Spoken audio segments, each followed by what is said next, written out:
The world is completely full of opinions. It's always fun seeing people's opinion in an organized way, whether you're talking about movies, video games, or what have you. So essentially, I decided to make my own tier list about the automotive brands of the world. My opinion on them, what they can maybe do better, or are they going down a bad path using this tier list? So let's get started. So we're gonna start off with Alfa Romeo. Alfa Romeo is kind of this brand that, it's trying to come back in the United States, and it's kind of been a lukewarm response, especially with Fiat and Chrysler and everybody trying to bring these brands back. Alfa Romeo makes a really cool sports car, the 4C. I wish I'd see more of the 8C. That would have been really cool if they made more of those. But the 4C is a lot of fun, and they have good intentions, but I just don't think everyone's sold on them quite yet. So I'm essentially gonna put them as a B. Aston Martin. Aston Martin is one of those companies that has essentially the clout, the reputation of having beautiful, luxurious sports cars. But most people know Aston Martin as the James Bond car. That's the brand in the James Bond movies that everybody knows and loves. But when it comes to the price point of Aston Martin, if you're going for more performance, I wouldn't recommend an Aston Martin. I just wouldn't. If you want a really nice GT Grand Touring car, Aston Martin is way up there. But if I had the money to choose between an Aston and some other brand of the same price point, I wouldn't choose the Aston. The Vanquish is beautiful, the Vantage is great, and they're plummeting in prices right now. But Aston Martin, I don't know. I think I'm gonna put them as an A- because their quality is good nowadays. But I'm not sold on them. You know what I'm saying? They make cool cars and cool concept cars. I'm just not quite there. Audi is interesting because Audi had a really rough history in the United States with the smear campaign with 60 Minutes and everything like that, saying, they found evidence of the accelerating cars and the bad recalls. And my dad even told me that Audi was known as the car brand you don't buy when he was younger. It was the brand that was unreliable. Nowadays, though, they've kind of redeemed themselves, and Audis are really nice inside especially. I actually love how they feel. I would actually put them as an A. A for Audi. But this is definitely more modern, not old Audi. Plus, with their racing history, with the Audi Quattro and stuff like that in the Group B, there's just something about them. The inline 5-cylinder engine I absolutely adore, and that's why I'm putting it there. Bentley is interesting. Bentley is it's kind of on the same level as Aston Martin for me. If I see a Bentley though, I don't really get that excited, which sounds terrible. There's plenty of them here in Atlanta, and they're a very popular car here when it comes to high price luxury cars. But when it comes to longevity and stuff, I see a lot of people buy them and then they sell them, and that's pretty common. I'll put them right with Aston Martin, probably a little bit right there. I would probably take an Aston over a Bentley though, even though Bentley's interior is amazing. It's incredible. BMW. Okay, BMW is fantastic overall. The E36, E46, that's my favorite era of BMW, but recently I've driven some of the more modern ones. The M2 is amazing. The M2 is great, but I don't like the F80 M3's engine sound that much, but I love the performance the car delivers. So I don't know. BMW just has a lot of reliability issues too, it seems, with the modern ones, especially with all the sensors and the wiring and the electrical stuff. That's what I've experienced personally, and a lot of people are going to disagree with me, and that's okay. But when it comes to the enthusiast market, it's hard not to go wrong with a BMW until something goes wrong with a BMW. Then things just catastrophically fail. A few of my friends have spent over $7,000 in order to fix the BMW. So when it comes to modern BMW, I'm gonna put him with Alfa Romeo. It's kind of a split decision. I want to put them in A-, but I'm not. I'll put them in B. Not because they're bad cars, just because of inconsistency. Buick has an identity crisis. I'm putting them at the bottom. No one in the enthusiast market gives two rats booties for Buick. It's just not there. You know, it's the old person car. Back in the day with the Buick Grand National, those days are gone. They're long gone. Buick's never gonna return to the performance car market. You know, you're not gonna see the Buick Grand National ever come back, in my opinion. There's just not a market for it, and that's really sad.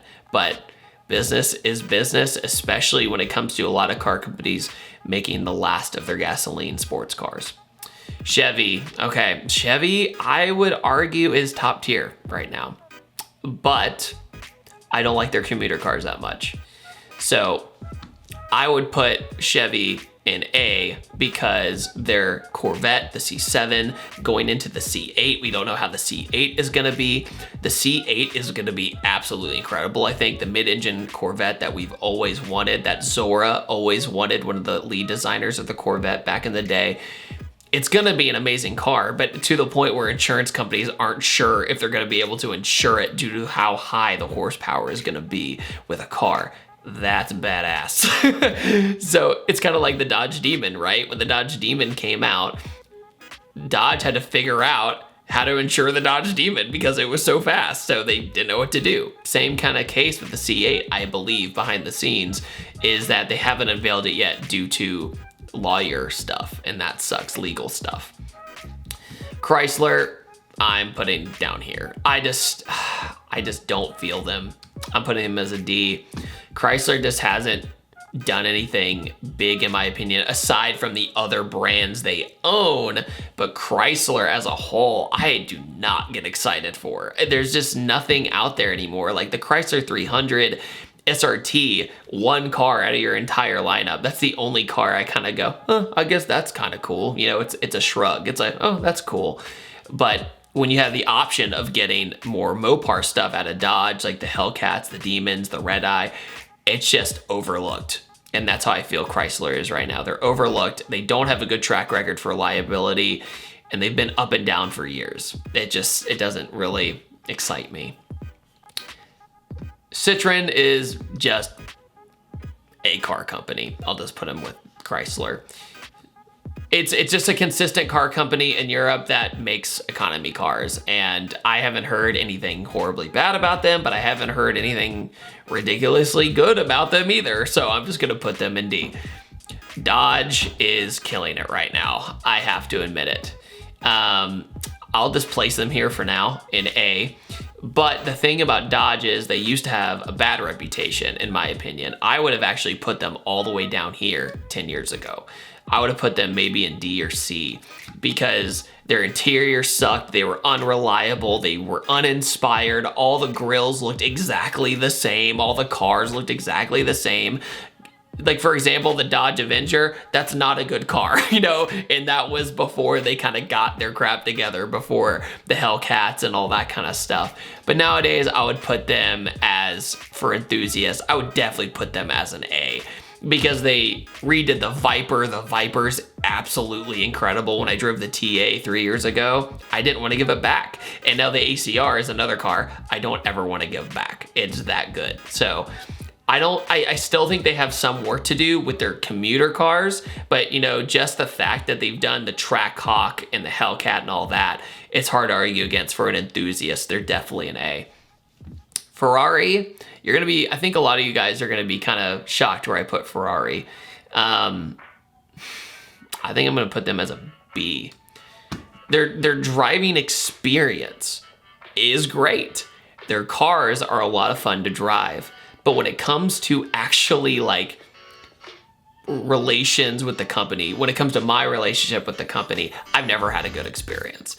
You know, when I went to the Geneva Motor Show in 2015, they came off just very egotistical. You know, I mean, when they unveiled the 488, it was a 45-minute speech before they took the tarp off, talking about how great they were. And then you saw the 488 and it was kind of underwhelming. You know, it looked like a 458 with a few adjustments. And the 458's great, the 488's great. But when it comes to company attitude and stuff like that, that's what kind of gives me a bad taste in my mouth. Is would I drive a Ferrari if I had the opportunity? Of course I would. But maintenance cost and things of that nature, the whole like, you need to be pretentious, like you had to own this many Ferraris to own this car. That's just dumb.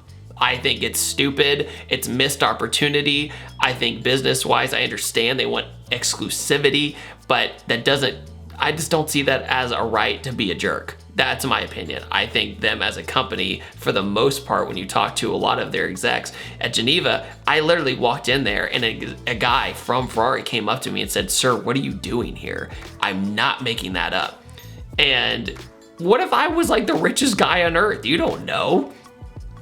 I mean, it's just weird. It's a weird thing because I love how they drive. The F40 is one of the best cars ever made, I think. But yeah, it's just a weird experience. That's all I'm saying. Oh God, Ford. Okay, Ford, when it comes to being a powerhouse in the industry, I still think they're an A. The thing though about them is if they continue on the path they're on, they could be like down here in a C, in my opinion. The thing though is they're a powerhouse when it comes to truck sales and family commuter cars now, when it used to be the opposite. I used to be like, I like Mustangs only, but the rest of the car company stinks. But think about it. They've made the Falcon, the Barra engine, or Barra. I apologize if I mispronounce that, in Australia. That's a great track record. That's a great track record, along with the Coyote 5.0 has redeemed their company. If you go against a twin turbo Mustang now, it's hard to beat them. That's insane. Along with the GT350, they've had a lot of innovative ideas with the Voodoo engine, and they've seemed like a car company that was just having fun. And that's why I liked Ford so much during that Renaissance era, that I call it the Renaissance of Ford. It was between like 11 through 16, when they had all the hot hatches come back, the Ford ST, the Focus RS. I've talked about this a million times, beating a dead horse, but Ford and Chevy and Dodge, it's a preference thing now. Who would have thought? Back in the day, Ford was like, steer clear, dude. You don't know what you're getting. It could be a car that runs forever or one that breaks every 2 seconds. But overall, Ford cars now are great. But after they got rid of the hot hatches, they only got the Mustang now. And they built the Ford GT, but that's not really accessible for everyone. And it's very cool that they won Le Mans again. However, I'm leaving them an A, even though I think they're making some future mistakes. I'm leaving them an A due to their racing history, and they really do care. When I've worked with Ford Performance, they care about my opinion, and even if I've been harsh towards their decision, they've accepted it and they never rebutted it in a way that was aggressive. When I got invited to drive the Edge ST, for example, they treated me with respect. I said, I think it should have had, say, the Raptor engine in it. And they said, you know what? That would have been a great idea. And instead of backlashing and being like, well, we can't do that because of money, they said, oh, we can see that. And we had a good debate and discussion. So that's why I respect them a lot. Honda is top tier. They are S. Now, the reason I say that is incredible cult following. You can't ever convince a Honda fan to go away from Honda sometimes. And I'm saying that as a good thing. The S2000 is one of my favorite cars. Amazing racing history, including Formula One, working with people like Senna. The NSX is one of the best sports cars ever made. The new Civic Type R is fan-freaking-tastic. Like I said before, preference. The Type R, the Focus RS, and the Golf R, that was almost a preference game. They're all great. And they're still killing it. They're still doing very well, and they're making good decisions, in my opinion. Hyundai, I would put as a B. They're on the right track. The Genesis Coupe is a car that really opened the door for Hyundai to be cool.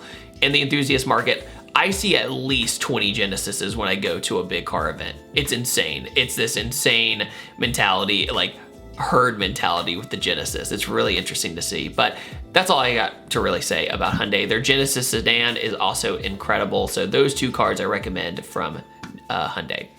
Jaguar, they've gotten a little bit more exciting over the years. I'm gonna put them with A-. They used to be literally like a C for me, but now they're like an A. The F-Type's fun, the XKR is cool. I'll put that right with Aston Martin and these guys. Not much more to say. The F-Type Coupe is beautiful. Jeep, I'm gonna put with I would put them with Dodge because of the Trackhawk, but the Jeep doesn't get me that excited. I know there's a very, very big cult following for Jeep, so please do not destroy me. But the Trackhawk I recently drove, unbelievable. I'll have a video out for that. If it's already out, I'll have a card for it.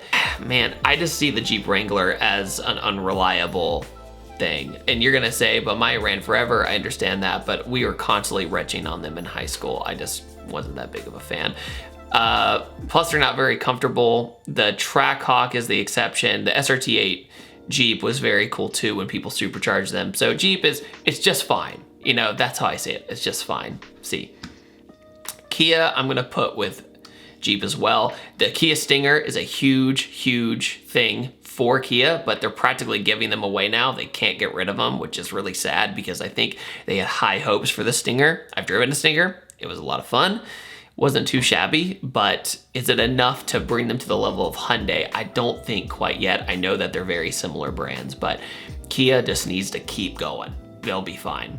Koenigsegg is top tier. The reason I say is that they make some of the best cars ever made, best sports cars ever made, some of them in my opinion. And not only that, all their technology trickles down to other brands. When they discover something, other brands follow Koenigsegg, and Christian von Koenigsegg is a genius. He is like a modern Edison, in my opinion. He's done so much for the car world and the car community without stealing the ideas. Okay, Lamborghini, I'm gonna put with A. Lamborghini is the poster car. You know, it's one of the best things for you as a child. It's just such a cool car. It's a spaceship. In my opinion, they've really turned themselves around after they were bought by Audi. Don't get me wrong, you can argue that they're not as pure as they used to be, but if I drive a Huracan Performante, I'm gonna have the best day of my life that week, if you know what I'm saying, or my whole life, you know. The Aventador is still a little clunky, but the SVJ it's crazy. So I'm leaving them in A. Land Rover is every sorority girl's favorite car. I'm gonna put them in B. I'm just kidding. I'm gonna put them with A. Notice there's a trend here. A lot of the British brands, I'm just kind of like, yeah, they're fine. Land Rover does amazing off-road stuff. The Range Rover is a great vehicle as a daily, especially. Lexus has boring brand syndrome. I'm gonna put them with C, other than the LC500, which I would put up here, or like an A. But Lexus still cannot escape the boring mentality of Lexus. Yes, we know it's a luxury version Toyota. What could go wrong? You know, they've built amazing cars, the IS300, the Soarer, the SC300 here. But Lexus just doesn't capture the imagination of the car enthusiasts, I feel like. There's just, the LFA really did it, but there's only 500 of those. So it's kind of like that doesn't count. But not to discredit Lexus, their cars run forever. They're reliable. But when it comes to enthusiast mindset, it's not the first brand you think of. Maserati is an F. Except the Gran Turismo. That's pretty much it. Every other Maserati I've been in has been completely unimpressive. Uses terrible materials that fall apart after 30,000 miles. I drove that Ghibli in Europe for adventure drives 2 years ago, and I was supremely disappointed. Mazda. I'm gonna put Mazda, I'll give them A-. Mazda, I put in A- because of their history with the rotary engine, taking chances. I really respect a car company taking chances, and apparently they're developing a new inline six, so that'll be interesting. Also, I'll put them in A- for inventing the Skyactiv stuff, which is the extreme high compression engine, which is like complete engineering marvel. It's very fascinating. Along with that, I think Mazda eventually will make another sports car. I'm hoping they do. McLaren, I'm gonna put McLaren with A because they're killing it right now. Only reason they're not S tier for me is because of the reliability issues in a lot of their cars. They're kind of fragile, and that's an understatement, especially with the 12Cs. The 12Cs are extremely expensive to maintain, and you can get them for so cheap now. Plus, I'm leaving them in A because they depreciate so quickly. Mercedes-Benz, I mean, they're doing great. I'm gonna put them in top tier. AMGs are fun. The AMG sports cars they're building now, there's nothing wrong with them. You know what I mean? It's just like, there's nothing wrong with them. They're great, they're fun. Mitsubishi, F. This is not the history of Mitsubishi, but the current Mitsubishi. The current Mitsubishi is uninspired, boring, and disappointing. And I don't have to go into a long rant about it. The Eclipse being an SUV now, the Eclipse not really existent anymore. The Evo's gone. Even their economy cars are pieces of crap. Let's move on. Nissan. Nissan right now, I would put in a B. But I would say they're B because they haven't really done anything new in a long time. The new R35 is very similar to the old one. I think they're gonna make a new Z, but we'll see. But Nissan as a whole though, I love you as a company. I think you've done amazing things. Peugeot, I would put them up here for like F1 and stuff like that, but I'm gonna put them in D because meh. Porsche is top tier. I've never gotten out of a Porsche and been disappointed, ever. And I never understood it until I drove one. Their engineering's amazing. They innovate things that trickle down to other companies or they steal their ideas. Porsche just has it going on, man. They just have it going on. They do pretty much everything right. They have the most racing wins in history. It's hard to argue. You can't deny it. And they've made such an impact on the industry. Renault is, to me, a C. They made the Renault Clio and some cool stuff like that for Europe, but I'm gonna make them a C. F1, they have a huge influence, but when it comes to manufacturing, I'm not that big of a fan. Rolls-Royce, I'll put quality is up here, but when it comes to excitement, I never see people really get that excited for a Rolls-Royce, including myself. I reviewed the Wraith, it was fine, it was comfortable, it did its job, so I'll put them in A-. Subaru has not done anything new in like forever. I would definitely put them way up here for partnering with the GT86 or FRS BRZ combination. But after that, man, I don't know. I think the Subaru STI needs a complete refresh, so I'm gonna put them with B. Tesla, I'm putting with A. The reason being is they're not S tier right now, in my opinion, because of their interiors. If they redo their interiors, they're 100% S tier. They're killing it right now. You know, it's just mind blowing what they're doing. The Tesla Roadster is set to be the fastest car ever built production wise. With the semi truck coming, they're gonna change the world. Tesla has changed the world. They changed the landscape of the auto industry. Toyota, I'm putting happily with S tier. They were building boring cars. The CEO came and said no more boring cars. They brought back the Supra, whether you like it or not, how it was presented, but they brought back the Supra. The GT86 was a great step in Toyota's direction, and there's rumors that they might build a new MR2. So they're getting the ball rolling for people like us. Even the new Camry looks friggin' sweet, and I can't believe I said that in a sentence.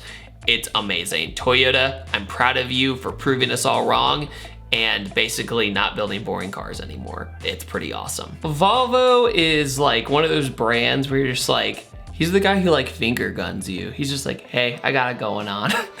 It's just such a brand that's never really done much wrong, you know? It's just the cool guy at the party that just is laid back, you know? And they've made cool cars over the years, like the 240 and stuff like that. But when it comes to the sports car market, they've made some cool S-Series cars, but at the same time, their safety record is through the roof. So keeping people safe, I mean, I'm putting them probably an A- because of their safety record, and their technology of keeping people safe has gone to other people. This is gonna be the hardest one to talk about, is Volkswagen. Now, Volkswagen, if you guys do not know, with the scandal they did a few years ago, it made me feel slimy talking about Volkswagen ever. When I reviewed a newer Volkswagen, I just always had this thing in the back of my mind going, I just don't know, man. Because the cars themselves are fun. The new GTI Mark 7 is great. The Golf R is great. Those are totally amazing, fun cars, especially with the DSG. But the thing though, about Volkswagen is the fact that they tested on animals for an emissions test to try and cheat the emissions test. And that just makes me feel gross. And the thing is, when they tried to trick the EPA, I know this sounds weird coming from somebody who's a huge car enthusiast, and this company tried to trick the EPA is like a bad thing or whatever, but we still gotta care, you know, to an extent about our air. We still have to care about what companies are doing that's shady. And VW is doing something extremely shady. So I want to put them in F really bad because of what they did. Just from the moral obligations. And that's going to be a double standard because, as you see, I put other brands that they own here at the top. But when it comes to the VW brand specifically, that's why I'm putting it in F tier. Not because the GTI is a bad car, not because the Golf R is a bad car, but because of what they did. That's why I can't have like a moral soundness to me or a peace of mind if I put them up here because their cars are fun. You know what I mean? Like, for what they did, I still need some time to kind of forgive them for doing that. It's really weird. If you want more details, I'll put it in the link down description below. Okay, so Pontiac, pretty much gone, obviously, but Pontiac, when they died off, was probably a D. It was completely rebadged stuff from Chevy. There was no point building them other than, say, the Pontiac G8, which was a rebadged Holden in the first place. So it was another rebadged Chevy platform car. So when Pontiac went out, it just wasn't inspiring. It wasn't great. You never really wanted to go to a Pontiac dealership. The GTO was cool too. Once again, another rebadged Holden. But that's what was sad. Pontiac just stuck around, I think, a little too long to have a lasting legacy. I mean, they're still there, the old GTO and all that. It's all in our hearts and minds, of course. But Pontiac just, oof, that was rough when they were about to go out. Same with Saturn. Same thing. Saturn's not on here, but I would classify Pontiac and Saturn because they were done at the same time. But the Saturn Sky with the Solstice and all that, they were good, like, last attempts. The G8 was a good last attempt to be around, all that. So, you know. Cadillac, they have done pretty amazing things. I would say that Cadillac, what would I put Cadillac, man? I would probably put them as A. I mean, they don't do anything wrong, really. You know, the CTSV is fun, the ATS is fun. They're luxurious, they're comfortable, they're nice. And if it was Cadillac 10 years ago, I know that's a saying, 10 years ago, 15 years ago, it probably would have been like all the way down here somewhere. But the thing is that they really stepped up their game to have the best of both worlds in an American car. You know, they went after the European market in a very different way. Instead of like a smooth, serene inline six or something, they were like, guess what? You're gonna get a giant V8 with a supercharger on it in a luxury car. And that really hadn't been seen that often. And so that's why I put them there. Now, I know this looks like I'm very generous in the A and very generous in some other areas, excuse me, but no, I mean, this is kind of the way my brain works. If I did this again, would it change around? Maybe, you know, maybe if I did it again and again and again. It just, sometimes brands surprise you. Sometimes brands come back and do things you don't expect. And you know, maybe 5 years from now, Kia will be top tier. We don't know. Maybe Tesla will be gone. We don't know because of Elon Musk's actions, spending all this money. Maybe they'll go bankrupt or maybe he'll sell it off. We don't know. And that's why I don't want you to take tier lists that seriously because things can always change. But at the same time, it's a fun, organized way to voice your opinion.